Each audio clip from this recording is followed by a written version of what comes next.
Hello all, welcome to my channel Sanskrit lecturer Haima. అందరు బాగున్నారా? ఇప్పుడు కూడా మనం ఒక మంచి టాపిక్ గురించి మాట్లాడుకుందామండి. ఏంటంటే అవి సత్వ రజస్ తమో గుణాలు అంటారు. అంటే ప్రతి వ్యక్తిలో, మనిషి పుట్టిన ప్రతి వాడిలో ఈ గుణాలు మూడు ఉంటాయి. సత్వగుణము, రజోగుణము, తమో గుణము. సత్వగుణము అంటే సాత్వికంగా ఉండడం, అంటే చాలా సాఫ్ట్గా ఉంటూ మంచి సాఫ్ట్ భోజనం చేస్తూ సాఫ్ట్ మెంటాలిటీతో ఉంటూ అలా ఉండడం సత్వగుణం.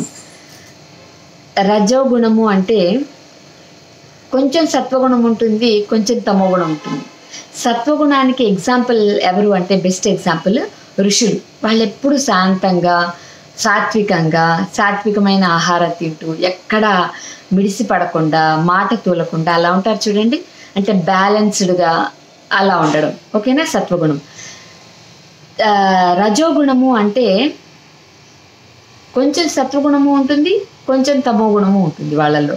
అంటే 50% సాఫ్ట్గా ఉంటే ఒక 50% హార్ష్గా వాళ్ళు ఉంటారు, ఓకేనా. వీళ్ళు రజోగుణం. వీళ్ళు రెండు రకాల ఆహారాలు తీసుకుంటూ ఉంటారు. కొంచెం సాత్వికంగా ఉంటారు, కొంచెం తామసంగా కూడా ఉంటారు. చూడండి, చాలామంది కొంచెం ఎక్కువ మాడినవి ఇష్టపడడం, చాలా ఎక్కువగా కారాలు తినటం అలా చేస్తారు కదా. వాళ్ళందరూ కూడా రజోగుణ సంపన్నులు, రజోగుణ ఎక్కువగా ఉన్నవాళ్ళు అని.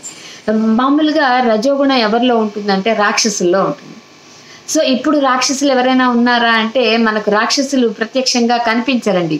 అంటే రూపురేఖ విలాసాలతో వాళ్ళు రాక్షసుల్లా కనిపించరు, కానీ మన మనస్తత్వాన్ని చూసుకుంటే వాళ్ళు రాక్షసులుగా మనకు చాలా సందర్భాల్లో కనిపిస్తూ ఉంటారు. ఎందుకంటే ఇవాళ సొసైటీలో ఎక్కువ మంది రాక్షసులే ఉన్నారు కదా. లేదంటే ఆడపిల్లల్ని అంత అన్యాయం చేస్తున్నారంటే వాళ్ళు సాత్వికులు ఎలా అవుతారండి?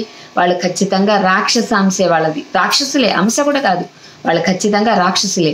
కాబట్టి సత్వ రజస్ తమో గుణాల్లో తమో గుణం ఎక్కువగా ఉంటే వాళ్ళు రాక్షసుల్లాగానే బిహేవ్ చేస్తారు. సత్వగుణము అంటే సాత్వికంగా ఉండడం, అన్ని విషయాల్లో బ్యాలెన్స్గా ఉండడం, సాత్వికమైన ఆహారాన్ని తీసుకోవడం, ఋషి వృత్తిని అనుసరించడం సత్వగుణం. అలాగే రజోగుణము అంటే కొంచెం వాళ్ళు సాఫ్ట్గా ఉంటారు, ఇంకొంచెం హార్ష్గా కూడా ఉంటారు. అంటే 50% సాఫ్ట్, 50% హార్ష్గా ఉండేవాళ్ళు రజోగుణ సంపన్నులుగా ఉంటారు. అంటే కొంచెం సాఫ్ట్గా మెంటాలిటీ ఉంటుంది, అప్పుడప్పుడు వాళ్ళు హార్డ్గా కూడా వాళ్ళు బిహేవ్ చేస్తూ ఉంటారు. వీళ్ళు రజోగుణ సంపన్నులు అని. ఇంకా తమో గుణము అంటే వాళ్ళు మూర్తి భవించిన రాక్షసులే. వాళ్ళలో ఎక్కడా చూసినా జాలి, దయ, కరుణ లాంటివి ఏవి ఉండవు. అలాంటి వాళ్ళను రజోగుణ సంపన్నులు అంటారు. అంటే రాక్షస అంశతో పుట్టిన వాళ్ళు అని.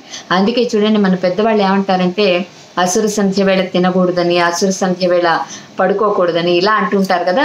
పెద్దల మాటలు ఎప్పుడైనా సరే చద్ది మూటలండి. వాటిని చద్ది మూట ఎంత మనకు ఆరోగ్యాన్ని కలిగిస్తుందో అలా పెద్దల మాటలు కూడా అంతే. ఇప్పుడు వేడి అన్నం తినద్దు అంటున్నారు కదా, ముందు రోజు వండుకుని తర్వాత రోజు తినమంటున్నారు. అంటే చద్దన్నమే చాలా ఆరోగ్యానికి శ్రేయస్కరము. షుగర్ లెవెల్స్ అన్నీ విపరీతంగా హై అవుతూ ఉంటున్నాయి కదా ఇవాళ సొసైటీలో. అందరికీ షుగర్ లెవెల్స్ కంట్రోల్ చేయాలంటే మనం చద్దన్నాలు తినాలి అని చెప్తున్నారు కదా. కాబట్టి పెద్దల మాట చద్ది మూట అనేది ఇప్పుడు అందరికీ ఈ షుగర్ వ్యాధి వల్ల అవగతం అవుతోంది. సో చద్దన్నం ఎలా మేలు చేస్తుందో పెద్దల మాట కూడా అలా మేలు చేస్తుంది.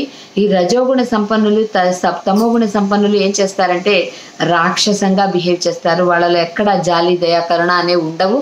సో ఇవన్నీ మంచి పద్ధతులు కాదు. మనం కొంచెం యంగ్ ఏజ్లో ఉన్నప్పుడు కొంచెం ప్రౌఢంగా, కొంచెం యారోగెంట్గా అలా ఉండొచ్చు, కానీ మనం కంట్రోల్ చేసుకుంటూ, ఆల్ సెన్సెస్ని కంట్రోల్ చేసుకుంటూ మనం జితేంద్రియులుగా ఎదగాలి తప్ప ఎలా పడితే అలా ఆడపిల్లల మీద అఘాయిత్యాలు చేసి రాక్షసుల్లాగా మనం అసలు బిహేవ్ చేయకూడదు. పశువులకి మనకు ఉన్న డిఫరెన్స్ ఏంటంటే మనం కొంచెం ఇంగితం, తెలివితేటలు ఉన్నవాళ్ళం, జ్ఞానం ఉన్నవాళ్ళం. కాబట్టి ఆ జ్ఞానం ఉన్నట్టుగా మనం బిహేవ్ చేయాలి తప్ప మనకన్నా పశువులే బెటర్ అన్నట్టుగా మనం అనిపించుకోకూడదు. కాబట్టి ఈ విషయాల్లో జాగ్రత్త వహించాలి. సత్వరజస్ తమో గుణాలు మూడు కూడా సహజంగా అందరిలో ఉంటాయి. అందరిలో కొంచెం అప్పుడప్పుడు సత్వగుణం బయటపడితే ఒక్కొక్కసారి తమోగుణం, ఒక్కొక్కసారి రజోగుణం బయటపడుతూ ఉంటుంది.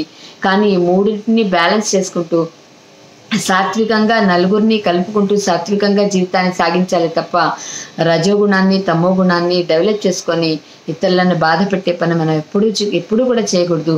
ఎప్పుడైతే మనం ఇతరులను బాధ పెడతామో ఖచ్చితంగా అది మనకే వెనక్కి వస్తుంది. కాబట్టి మనం మన పిల్లలు అందరూ బాగుండాలంటే మనం అందరితో మంచిగా వెళ్ళిపోతూ ఉండాలి. కాబట్టి సర్వే జన సుఖినో భవంతు, సర్వే జన సుజనో భవంతు. Thank you one and all. నా వివరణ నచ్చితే like, share and subscribe. Thank you.